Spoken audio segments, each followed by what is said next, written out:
అటువంటిది ఆనాడు 2000 3000 కోట్ల ఫిక్స్డ్ డిపాజిట్ ఉండే.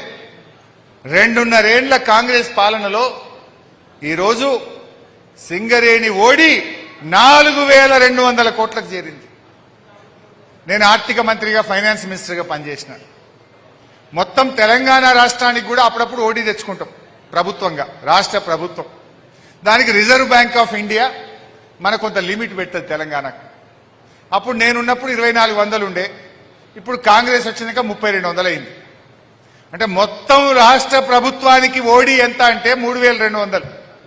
తెలంగాణ రాష్ట్రము ఎప్పుడైనా అవసరం పడితే ఓవర్ డ్యూ, ఓడి అంటే బ్యాంకుల టెంపరీ అప్పు, తెలంగాణ రాష్ట్రమే తెచ్చుకునేది 3200 కోట్లు. కానీ సింగరేణి ఓడి తెలంగాణ రాష్ట్రం కంటే 1000 కోట్లు ఎక్కువ, 4200 కోట్లు. ఒకనాడు ఫిక్స్డ్ డిపాజిట్లతో ఉన్న సింగరేణి, బ్యాంకుల్లో సిలెక్ట్ పైసలుండి ఎఫ్డీలు పెట్టుకున్న సింగరేణి ఇలా 4200 కోట్ల ఓడీలకు పోయిందంటే సంస్థ ఎటుపోతుంది? ఎందుకు ఓడికి పోయింది?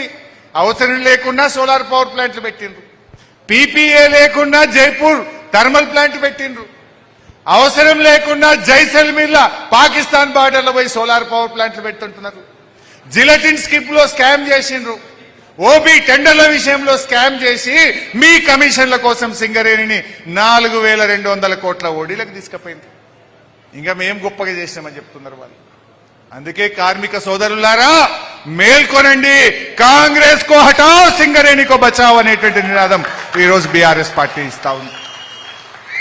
మేల్కోపోతే ఉండదిగా, ఆగమైపోతాం.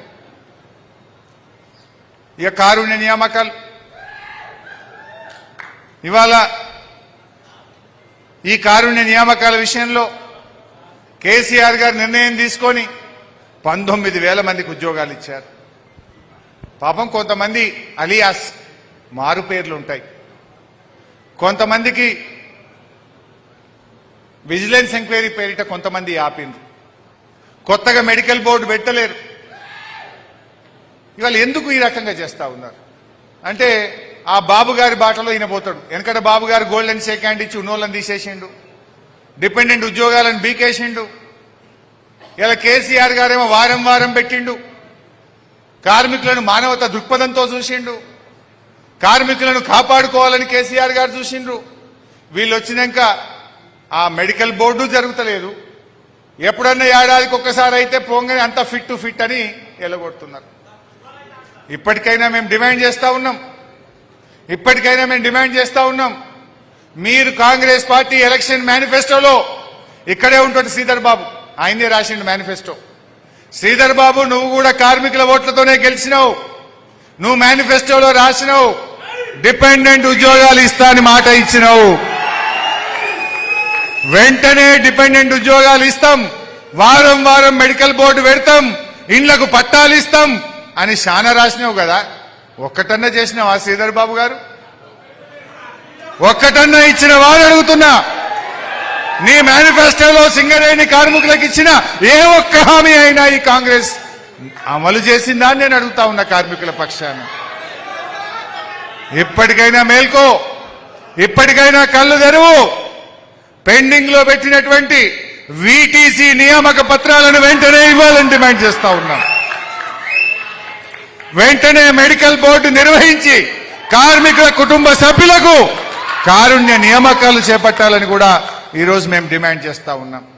బూడిద స్కామ్ మీద విజిలెన్స్ ఎంక్వైరీ అయింది, రిపోర్ట్ బయటపెట్టు, దొంగలెవలో బయటపెట్టు.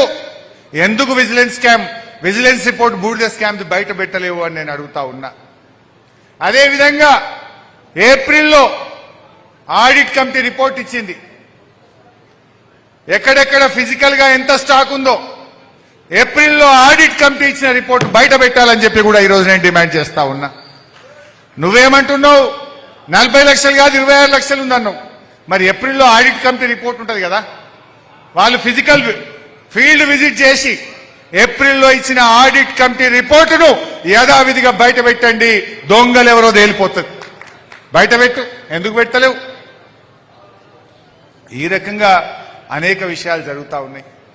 నేను ఒకటే అడుగుతున్నా, ఈ బడే బై చోటే బైల బంధం ఏంది? 49% వాటా బీజేపీకి ఉంది కదా, కేంద్ర ప్రభుత్వానికి ఉంది కదా.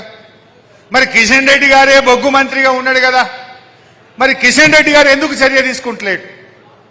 మీ సెంట్రల్ గవర్నమెంట్ డైరెక్టర్లు సింగరేణి బోర్డులో 3 ఉన్నారు కదా, ఆ 3 గుడ్డిగా ఎందుకు సంతకాలు పెడుతున్నారు? మీ భాగస్వామ్యం ఏంది దీంట్లో? ఎందుకు కేంద్ర ప్రభుత్వం దీని మీద సెంట్రల్ విజిలెన్స్ ఎంక్వైరీ జరపడం లేదు?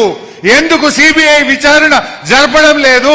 ఈ కాంగ్రెస్ బీజేపీ మధ్య, ఈ రేవంత్ రెడ్డి బీజేపీ మధ్య ఉన్న ఆ అభినాభావ సంబంధం ఏందో బయట పెట్టాలని చెప్పి కూడా మేము డిమాండ్ చేస్తా ఉన్నాం.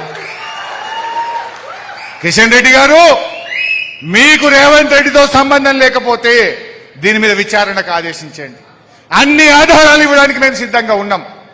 అన్ని రకాలుగా అన్ని విషయాలు బయట పెట్టడానికి మీరు వేసే సెంట్రల్ విజిలెన్స్ కు అన్ని ఇవ్వడానికి మేము సిద్ధంగా ఉన్నాం. పెట్టండి, సింగరేణిని కాపాడండి, కార్మికుల్ని కాపాడండి, ఈ సంస్థను అప్పుల ఊబిలో నుంచి బయటకు తీసుకురండి, ఈ సంస్థకు మరొక 2 మంచి ఓబీ బ్లాక్లు కేటాయించండి.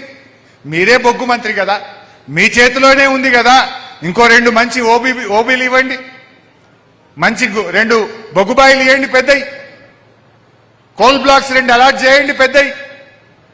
ఈ అవినీతి అంతా ఎంక్వైరీ చేసి ఈ కట్టుదిట్టం చేసి, ఇప్పుడు కిషన్ రెడ్డి గారు కోల్ ఇండియా మీరే మంత్రి, కోల్ ఇండియాలో జిలెటిన్ స్టిక్స్ ఎంత కొంటున్నారు, సింగరేణిలో ఎంత కొంటున్నారంటే 5 నిమిషాల రిపోర్ట్ వస్తుంది కదా, దాని మీద అడగొచ్చు కదా, ఎందుకు అడుగుతలేరు? లేని బొగ్గును బొగ్గుబాయిల మీద స్టాక్ ఉందంటే ఉందా లేదా అని చూడాల్సిన బాధ్యత కేంద్ర ప్రభుత్వం నుంచి ఉన్న మీ డైరెక్టర్లకు లేదా? ఇవన్నీ మీద విచారణ జరపాలని చెప్పి కూడా నేను కేంద్ర ప్రభుత్వాన్ని డిమాండ్ చేస్తా ఉన్నా. ఎందుకంటే ఈ అవినీతికి భాగస్వామ్యం వహించిన వాళ్ళని, ఈ తప్పులు చేసి సంస్థకు నష్టాలు చేసిన వారిని